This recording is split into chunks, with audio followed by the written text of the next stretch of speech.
प्यारे बच्चों, कक्षा 8 की साइंस क्लास में आपका स्वागत है। आज हम lesson 8 cell structure and function के बारे में लर्न करेंगे। इस चैप्टर में हम बात करेंगे सेल के बारे में। सेल के बारे में कुछ बातें आपने अर्लियर क्लासेस में भी लर्न कर रखी है। इस चैप्टर में हम डिस्कवरी ऑफ सेल और उससे रिलेटेड कुछ बातें और देखेंगे। तो हम जानते हैं कि अराउंड अस, है ना, हमारे आसपास जो थिंग्स हैं उनको हम कैटेगराइज करते हैं इन टू टाइप, है ना। फर्स्ट इज लिविंग और अनदर इज नॉन लिविंग, है ना। तो लिविंग ऑर्गेनिज्म के बारे में आपने पढ़ा है कि living organism carry out certain basic functions. Okay, तो लिविंग ऑर्गेनिज्म कुछ बेसिक फंक्शंस जो है वो कंप्लीट करते हैं और आप उनको लिस्ट भी जो है बना सकते हो। जैसे different set of organs perform the various functions you have listed, है ना।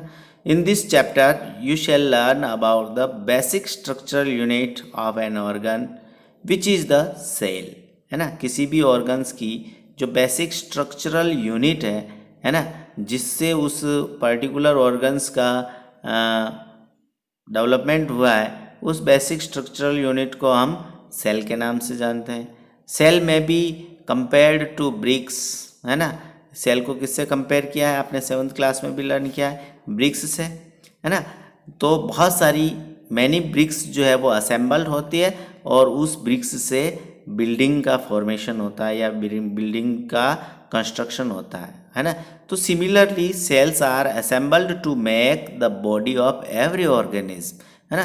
तो उसी तरीके से सेल जो है वो असेंबल्ड होती है और हर जो लिविंग ऑर्गेनिज्म आपके सामने दिखाई दे रहे हैं उनकी जो है बॉडी का ऑर्गेनाइजेशन होता है उसी से, ठीक है। तो अब सबसे पहले आता है 8.1 डिस्कवरी ऑफ द सेल।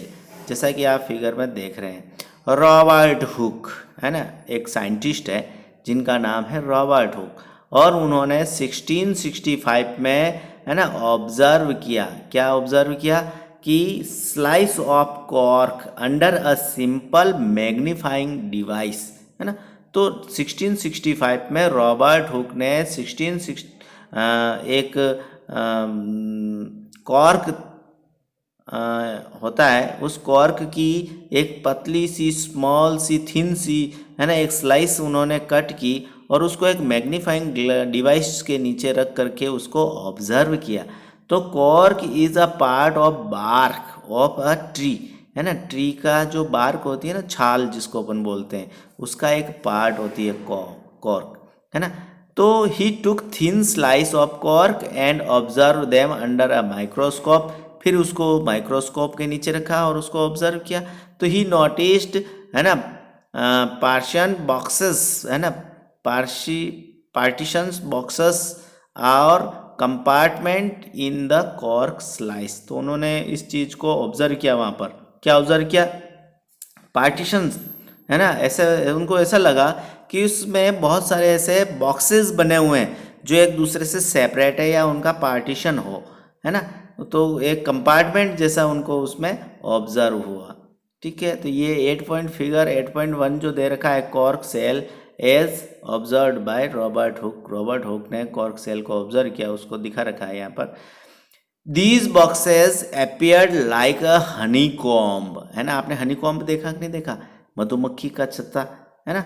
तो वो जो बॉक्सेस थे वो ऐसे ही अपियर हो रहे थे जैसे कोई हनी बी का कोई हनी कॉम्ब हो, है ना। He also noticed that one box was separated from the other by a wall or partitions, है ना। तो उन्होंने ये भी ऑब्जर्व किया कि एक बॉक्स जो है वो दूसरे से किसी वॉल या एक पार्टीशंस के जैसा एक दूसरे से सेपरेट हो। Hooke coined the term cell for each box. तो सबसे पहले हुक ने उन हर एक बॉक्स को उन्होंने किस नाम से पुकारा, सेल के नाम से। What Hooke observe as boxes और cells in the cork were है ना, एक्चुअली डेड सेल। जो भी उन्होंने देखा, हुक ने उसमें जो ऑब्जर्व किया वो एक्चुअली क्या थी, डेड सेल्स थी, है ना। तो cells of living organism could be observed only after the discovery of improved microscopes, है ना। जब इम्प्रूव्ड माइक्रोस्कोप का वो हो गया, डिस्कवरी होगी, उसके बाद लिविंग सेल्स को भी देखा जाने लगा, है ना। तो वेरी लिटिल वाज अब known about the cell for the next 150 years after Robert Hooke's observation, है ना। रॉबर्ट हुक के ऑब्जर्वेशन के बाद 150 ईयर्स के बाद, है ना, तो इतना सा समय बीच में और निकला और उन्होंने ऑब्जर्वेशन किया या उसके बारे में और ज़्यादा जानकारी लेने लगे। वैज्ञानिक जो थे, साइंटिस्ट थे, वो इसके बारे में और जानकारी लेने लगे। Today we know a lot about cell structure and its functions because a improved microscope having high magnification, है ना। आजकल हमें सेल के बारे में बहुत कुछ, है ना, बहुत कुछ जानकारी जो है हमें पता है। क्यों? क्योंकि अभी हमारे पास ऐसे डिवाइसेस है जो क्या कर सकते हैं, मैग्नीफिकेशन करते हैं, हाई मैग्नीफिकेशन करते हैं। किसी भी चीज़ को, छोटी सी स्मॉल सी चीज़ है, कोई भी स्मॉल सा ऑब्जेक्ट है, उसको इतना बड़ा करके बताते हैं कि उसके अंदर कौन कौन सी चीज़ें हैं वो हमें पता चल जाती है। तो हमारे पास ऐसे इम्प्रूव्ड माइक्रोस्कोप्स अभी है और उन इम्प्रूव्ड माइक्रोस्कोप्स की हेल्प से हम किसी भी स्मॉल ऑब्जेक्ट को मैग्नीफाइंग करके उसके अंदर या बाहर या उसके आसपास कौन कौन सी चीज़ें हैं उसकी जानकारी हम ले सकते हैं। ओके, फिर आता है the cell. Both bricks in the building, in a building and cells in a living organism are basic structural unit, है ना। ये आपको क्वेश्चन याद रखना है कि basic structural unit of an organism is cell, है ना। किसी भी ऑर्गेनिज्म का बेसिक स्ट्रक्चरल यूनिट क्या है, सेल है। जैसे एक घर बना रहे हैं तो उसकी बेसिक स्ट्रक्चरल यूनिट क्या है, ब्रिक्स है। उसी तरीके से the buildings through the building the built of similar bricks have different design, shape and sizes, है ना। हम जानते हैं कि हमारे आसपास जितने भी बिल्डिंग बनी हुई है, जिनकी डिज़ाइन अलग है, शेप अलग है, साइज अलग है, लेकिन डिफरेंट डिफरेंट शेप की, डिफरेंट डिफरेंट डिज़ाइन की, डिफरेंट डिफरेंट साइज की, है ना। तो बिल्डिंग हमारे पास है, लेकिन उनकी ब्रिक्स कैसी है, सेम साइज़ की, है ना। भले उसकी शेप कैसी भी बना सकते हैं अपन, किसी भी हाउस की या बिल्डिंग की, लेकिन उसके अंदर जो ब्रिक्स काम में आ रही है वो सेम साइज़ की होती है। तो similarly in the living world organism differ from one another, है ना, but all are made up of cell, है ना। हम जानते हैं तो हमारे आस पास सराउंडिंग में इतने सारे डिफरेंट डिफरेंट कैरेक्टर्स के, डिफरेंट डिफरेंट स्ट्रक्चर के, है ना, ऑर्गेनिज्म हैं, लेकिन हमारी जो बेसिक स्ट्रक्चरल यूनिट है या जिनसे हमारा फॉर्मेशन हुआ वो सेल सभी में लगभग हूबहू है या एक जैसी है, ठीक है। तो देखिए आगे, cells in the living organism are complex living structures unlike non living bricks, है ना। तो सेल जो होती है थोड़ी सी कॉम्प्लेक्स स्ट्रक्चर है, उसके बारे में अभी इस लेसन में अपन लर्न करेंगे।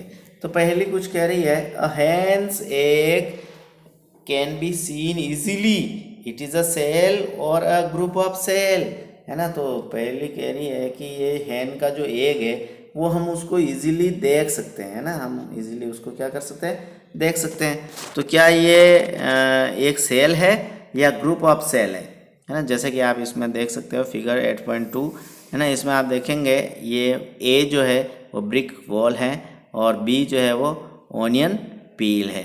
तो आप इसको, इसमें बहुत सारी सिमिलरिटी आपको नज़र आ रही है ना। तो आप इसमें क्या सिमिलरिटी ऑब्जर्व कर रहे हो कि ब्रिक्स जो है वो भी एक दूसरे से सेपरेट है ना। और इसी तरीके से ओनियन पील के अंदर जो सेल्स हैं वो भी एक दूसरे से सेपरेट है। एक कंपार्टमेंट आपको हर सेल का अलग दिखाई देगा, है ना, ऑब्जर्व होगा। ओके, तो पहली का जो आंसर है, the egg of a hen represent a single cell and is big enough to seen by the unaided eyes, है ना। तो हम देखेंगे कि जो हेन का जो एग है, या फिर आप कह सकते हो पिजन का जो एग है, जो भी एग आपने देखा है ना, जिसको आप अनएडेड आई से देख सकते हो, तो वो जो है वो भी एक अपने आप को रिप्रेजेंट कर रहा है, वो किससे, सिंगल सेल में, है ना। तो हम कह सकते हैं कि हेन का एग जो है वो भी अपने आप में एक सिंगल सेल ही है, लेकिन वो इतनी बड़ी है कि उसको हम बिना किसी ऑपरेटर्स के उसको देख सकते हैं। ओके, फिर है organism show variety in cell number, shape and size, है ना। 8.3 क्या बता रहा है कि जो इतने सारे ऑर्गेनिज्म हमारे इस नेचर के अंदर हैं, तो उनमें सेल नंबर, उनकी जो सेल की जो शेप है और सेल की जो साइज है, उसमें आपको बहुत सारी वेराइटी जो है नज़र आएगी, है ना। How do scientist observe and study the living cells, है ना। दे यूज माइक्रोस्कोप्स विच मैग्नीफाई ऑब्जेक्ट्स, है ना। वैज्ञानिकों ने सेल के बारे में स्टडी कैसे की, तो उनके पास क्या थे, माइक्रोस्कोप्स थे, जो क्या कर सकते हैं, ऑब्जेक्ट को मैग्नीफाई कर सकते हैं। स्टेन्स, है ना, डाइज, डाई बोलते हैं रंग, रंजक या रंग देने वाले, किसी भी चीज़ को रंग में कर देने वाले, उसके ऊपर रंग कर देने वाली चीज़ों को हम डाइज कहते हैं। तो स्टेन, जैसे हमारे हेयर्स में अपन डाई करते हैं ना, इसका अर्थ क्या हुआ, बाल का कलर करना, तो स्टेन होते हैं ऐसे। तो स्टेन क्या करते हैं, stain are used to colour parts of the cell to study the detailed structure, है ना। तो सेल के अंदर जो वेरियस पार्ट होते हैं, उन वेरियस पार्ट्स को भी हम स्टेन कर सकते हैं, डाइज उनके ऊपर फिक्स किया जा सकती है, या उनको डाइड किया जा सकता है with the help of stains, है ना। और हम उसको फिर माइक्रोस्कोप में रख करके उस पर्टिकुलर कलर्ड वाली जो फीचर है उसको हम ऑब्जर्व कर सकते हैं, ठीक है। तो there are millions of living organism, they are of different shape and size. हमारे नेचर में ऐसे मिलियंस लिविंग ऑर्गेनिज्म हैं जिनकी शेप और साइज क्या है, डिफरेंट डिफरेंट है। There organs also vary in shape, size and number of cells. Let us study about some of them, है ना। तो ऐसे बहुत से उनके जो नंबर ऑफ सेल्स हैं या जो है वो अलग अलग हैं बहुत सारे जीवों के। तो नंबर ऑफ सेल्स क्या है, अपन उसके बारे में बात करते हैं। Can you guess the number of cell in a tall tree और in a huge animal like the elephant, है ना। क्वेश्चन पूछा है आपसे कि क्या आप बता सकते हैं कि एक ट्री के अंदर कितनी सेल्स हो सकती है, और दूसरी बात एक ह्यूज एनिमल जैसे कि एलिफेंट है, उसकी बॉडी के अंदर कितनी सेल्स हो सकती है, आप बता सकते हैं। सेल्स जो है वो बहुत ही स्मॉल साइज की होती है ना। और हम अनएडेड आई से या बिना माइक्रोस्कोप है, without microscope we can't see them, है ना। तो अब इतना बड़ा हाथी है उस, या एलिफेंट है या ट्री है, उसके अंदर कितनी सेल्स होगी जो हमें बड़ी दिखाई दे रही है ना। तो the number runs into billions and trillions, हम काउंटलेस नंबर है, हम उनको काउंट नहीं कर सकते, इतनी सारी सेल्स हैं, billions and trillions. Human body has trillions of cells which वेराई in shape and size. हमारी ह्यूमन बॉडी के अंदर भी ट्रिलियंस ऑफ सेल्स हैं, है ना, और उनकी जो शेप और साइज है वो डिफरेंट डिफरेंट है। Different group of cells perform a variety of functions, ये भी ध्यान रखने वाली बात है कि different different number of cells जो है वो डिफरेंट डिफरेंट वर्क जो है परफॉर्म करती है ना। Group of cells, a billion is 1,000 million, billion किसको कहते हैं, 1,000 मिलियन को बिलियन के नाम से कहते हैं, और 1,000 बिलियन जो है वो ट्रिलियन के बराबर होता है। बिलियन और ट्रिलियन वर्ड आया ना, तो 1,000 मिलियन को तो बिलियन बोलता है और 1,000 बिलियन को अ ट्रिलियन के नाम से जानते हैं। ओके, अब बात करते हैं अपन अगली बात। आप देखेंगे organism made of more than one cell are called multicellular, है ना। तो इस नेचर के अंदर टू टाइप के ऑर्गेनिज्म हो गए, पहला जो है मल्टी सेल्यूलर ऑर्गेनिज्म और दूसरा है यूनिसेल्यूलर ऑर्गेनिज्म। मल्टी सेल्यूलर किसको कहते हैं, जिन ऑर्गेनिज्म का जो डेवलपमेंट हुआ है या जो बने हुए हैं वो, है ना, वो अगर एक सेल से ज़्यादा से बने हुए हैं, है ना, एक से ज़्यादा सेल से बने हैं उनकी बॉडी, तो उसको हम मल्टी सेल्यूलर कहते हैं। जैसे कि यहाँ लिखा है देखो, मल्टी का अर्थ होता है मैनी, सेल्यूलर का अर्थ होता है सेल। ऑर्गेनिज्म, है ना। मल्टी सेलुलर ऑर्गेनिज्म यानी जिसकी बॉडी जो है बहुत सारी सेल से बनती है, एक से ज़्यादा सेल से बनती है, उसको हम मल्टी सेलुलर ऑर्गेनिज्म कहते हैं। The number of cells being less in smaller organism does not in any way, है ना। The number of cells being less in smaller organism does not in any way effect the functioning of the organism. अब कोई छोटा सा animal है, ये उसके अंदर नंबर ऑफ सेल्स कम है, तो इसका मतलब ये नहीं है कि वो जो है उसके फंक्शन जो है वो इफ़ेक्ट होंगे, बिल्कुल नहीं होंगे। वो उन्हीं सेल से अपने फंक्शन करेगा जो मल्टी सेलुलर ऑर्गेनिज्म जो है वो अपनी इतनी सारी नंबर ऑफ सेल्स से उसको परफॉर्म कर रहा है। You will be surprise to know that an organism with billions of cells being life as a single cell which is the fertilised egg, है ना, बिगिंस लाइफ, सॉरी। तो आप देखेंगे कि आपको ये आश्चर्य होगा, सरप्राइज होगा कि जो ऑर्गेनिज्म है ना, जिसकी बॉडी के अंदर बिलियंस ऑफ सेल्स हैं, है ना, ट्रिलियंस ऑफ सेल्स है, उनका जो बिगिंस है, प्रारंभ जो है वो सिंगल सेल से होता है। और उस सिंगल सेल को हम किस नाम से जानते हैं? फर्टिलाइज्ड एग के नाम से जानते हैं। यानी आज हमारा शरीर जो बना है ना, जैसे अपने शरीर की ही बात करें, अपनी बॉडी की ही बात करें, तो हमारी बॉडी के अंदर भी बिलियंस और ट्रिलियंस सेल्स होती है, लेकिन हमारा जो ओरिजिन जो हुआ, हमारा जो बिगिंस जो है, प्रारंभ, हमारी बॉडी का प्रारंभ जो वो है वो एक सिंगल सेल से ही होता है। और उस सिंगल सेल को हम फर्टिलाइज्ड एग के नाम से जानते हैं। ठीक है, तो एग को क्या कहा है ना, सिंगल सेल बोला है ना एग को। तो हमारी बॉडी का जो डेवलपमेंट हुआ है वो भी सिंगल सेल से हुआ है और उसको हम फर्टिलाइज्ड एग के नाम से जानते हैं।